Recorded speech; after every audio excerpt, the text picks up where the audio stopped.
Bad Bunny Trouble by Hans Wilhelm. Ralph was a bunny who loved soccer more than anything else in the whole wide world. He could play all day long, and he never wanted to stop. "Ralph, come inside now," his mother called. "You have to get dressed for your sister's birthday party." "Rats," said Ralph. It was the last thing he wanted to do. "Look how dirty you are," scolded his mother. "Quick, go upstairs and change. The guests will be here any minute." Ralph saw that his mother was putting the candles on the birthday cake for Liza. She had also brought a coffee cake. Ralph wondered how it tasted.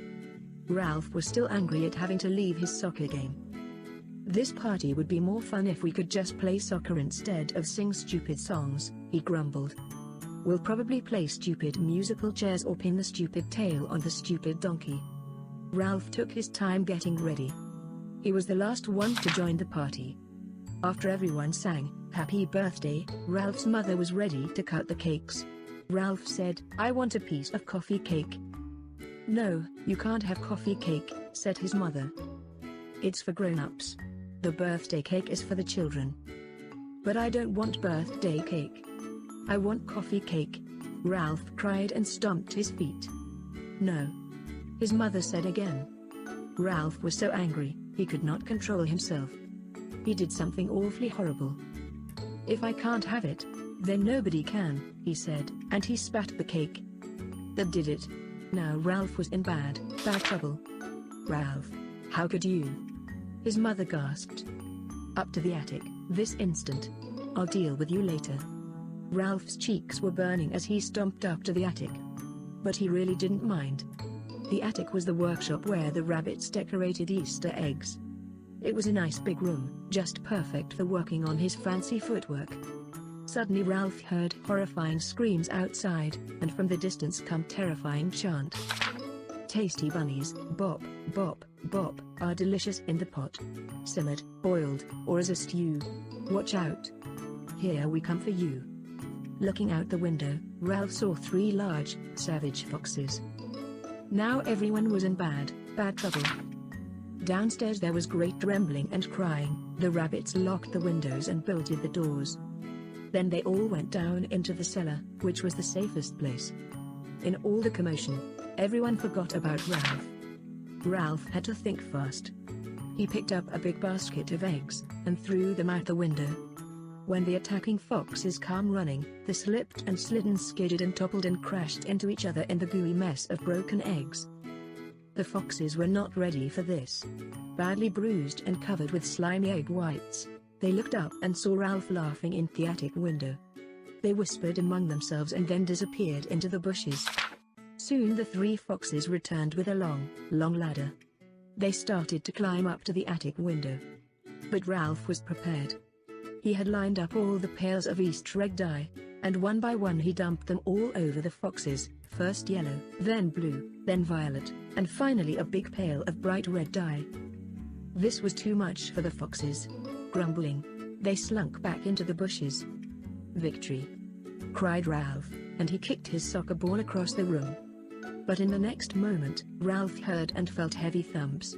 Everything in the room started shaking. Now what was happening? The foxes were back. And they were still trying to get in. Thump, thump, thump. "We're coming through. To have a bunny barbecue?" Ralph knew that now he needed some help. He thought of Brutus, the bull, inside the barn. But the barn was so far away. "There's just one chance," he thought. Ralph placed his soccer ball on the windowsill. This would be the most important kick he had ever made. Ralph gave it all he had. The ball arced and soared and disappeared into the open window of the barn. "Ha, ha, ha.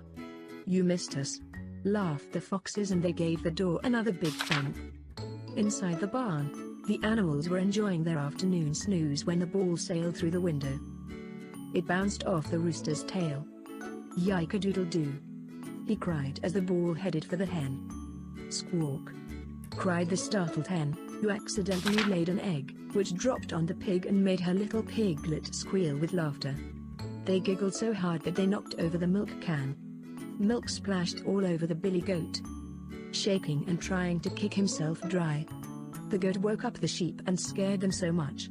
They fell against the ladder, which toppled over and knocked down the bales of hay, which fell on Brutus the bull. Brutus had a terrible temper and he didn't like to have his nap interrupted. He broke through the pen and crashed out the barn door. He was so mad that nothing could have stopped him. There was only one thing Brutus hated more than being disturbed when he was napping: the color red. And that was precisely what he saw when he stormed out into the yard. 3 fire engine, red foxes. Brutus galloped after them and made them howl and run for their lives. Ralph knew that now the foxes were gone for good. "Attaboy, Brutus!" he called from the window. "We did it." The danger was over. The rabbits climbed out of the cellar. When they found out what Ralph had done, they gave him a big cheer. Then the happy rabbits celebrated not only Liza's birthday, but also their good fortune. Liza told everybody, Ralph must be the greatest soccer player in the world. Nobody else could have made a kick like that. After everyone had a piece of birthday cake, they all played a great game of soccer. The end.